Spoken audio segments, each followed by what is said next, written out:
Presidente, o senhor acredita que esses debates que têm acontecido, principalmente relacionados a processos de prestação de contas de candidatos, enriquecem os julgamentos aqui dessa corte?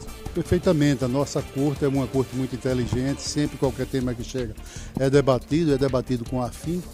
Naturalmente, quando há um prolongamento, que a gente apela para que a discussão mais acirrada fique um tanto quanto fora da lente. Mas os nossos juízes são de uma extrema competência. A matéria aqui realmente é exaurida no todo. Ninguém acompanha ninguém por acompanhar. Isso tem me gratificado muito. Eu tenho ficado muito feliz com a postura da Corte diante dessa nova presidência. O importante é que eu estou sentindo o apoio de todos os servidores. Tenho pedido a eles que me acompanhem no que a gente busque fazer de bom, semeando a boa semente, todos arregaçando a manga da camisa.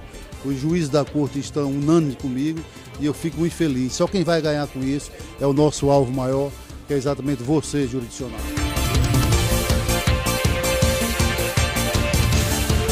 Tem sido uma tônica aqui na Corte Eleitoral a aplicação desse princípio, que é uma necessidade.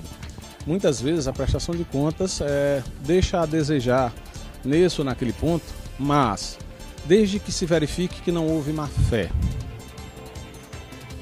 haverá sempre de ser aplicado o princípio da proporcionalidade, uma vez que a resolução admite a aprovação com ressalva das contas. Então, como é que nós aferimos essa proporcionalidade? De acordo com que o desajuste, de acordo com que a irregularidade represente, numericamente falando, no quantum dos gastos de campanha. Então, há uma prestação de contas que apresenta gastos na ordem de R$200 mil.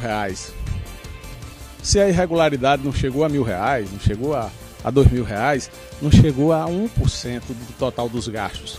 Então, desde que percebido que não houve má fé do candidato, que foram meras irregularidades na prestação de contas, há a possibilidade de aprovar com ressalvas, e nós o fazemos aplicando o princípio da proporcionalidade, ou seja, o montante da irregularidade é insignificante no total e, portanto, há a certeza de que não houve, por essa irregularidade, interferência no resultado do pleito.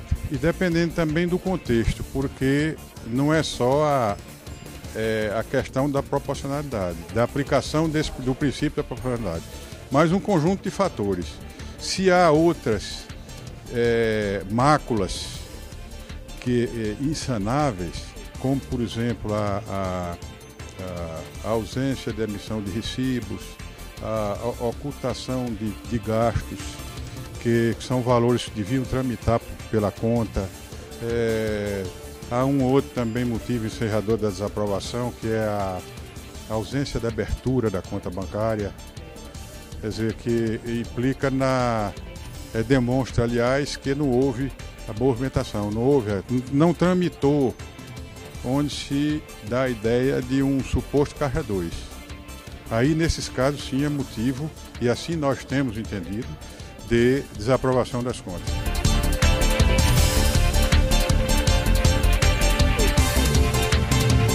Entre os recursos em pauta aqui no TRE, havia um que tratava de mudança de domicílio eleitoral. Sobre esse assunto, eu converso agora com o Procurador Regional Eleitoral, Dr. Ronaldo Chaves. Em que casos, Dr. Ronaldo, pode haver uma impugnação desse pedido? Veja só, nesse período que antecede as eleições, a Justiça Eleitoral se preocupa com a formação de um corpo eleitoral legítimo nas zonas eleitorais. Então, quando uma pessoa pede uma transferência para votar num outro lugar, a Justiça Eleitoral ela tem que analisar se aquele novo local representa o domicílio eleitoral daquela pessoa. Se não, indefere-se aquele pedido. Quais são os fatores que justificam, então, essa transferência, que podem ser levados em consideração? Na verdade, a Justiça Eleitoral tem um conceito bem amplo de domicílio eleitoral, mas o Tribunal Regional Eleitoral do Rio Grande do Norte fixou uma tese que me parece acertada, quer dizer que o mero vínculo familiar, por si só, ele não é suficiente para gerar o domicílio eleitoral. É preciso você ter um outro vínculo com o município para dizer que tem domicílio naquele local. O Justiça Eleitoral na TV termina por aqui. Temos um novo encontro marcado na próxima terça-feira, às 9h, com os fatos que marcaram a Justiça Eleitoral no nosso estado. Até lá!